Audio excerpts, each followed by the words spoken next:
Today we've got a Velar in the workshop. We're putting some side steps on it and we're just going to show you what's to do. So first of all, we need to remove the underside trims there. There's 3 of them in total. They're just ABS plastic. There's a heat shield there, which is the aluminium bit. And then onto the side steps themselves, we're just going to show you where the fixing brackets go. So we've got the front, this is the driver's side on a right-hand drive car. The front top one's just 2 bolts there straight into the inner sill. And there's a further 2 which are here on the inside. They're quite straightforward, non-drill fitment.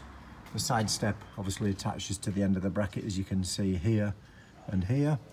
It's the same at the rear. So this is a driver's side rear. Again, we've got 2 that go straight up into the underside of the sill. Again, non-drill, and a further 2 that go into the side of the sill return lip here. Again, they just slot in there, very straightforward. And again, fasten to the side step with these 3 fixings here. We'll just show you what it looks like before we put those brackets on. So we're across to the passenger side now of the car.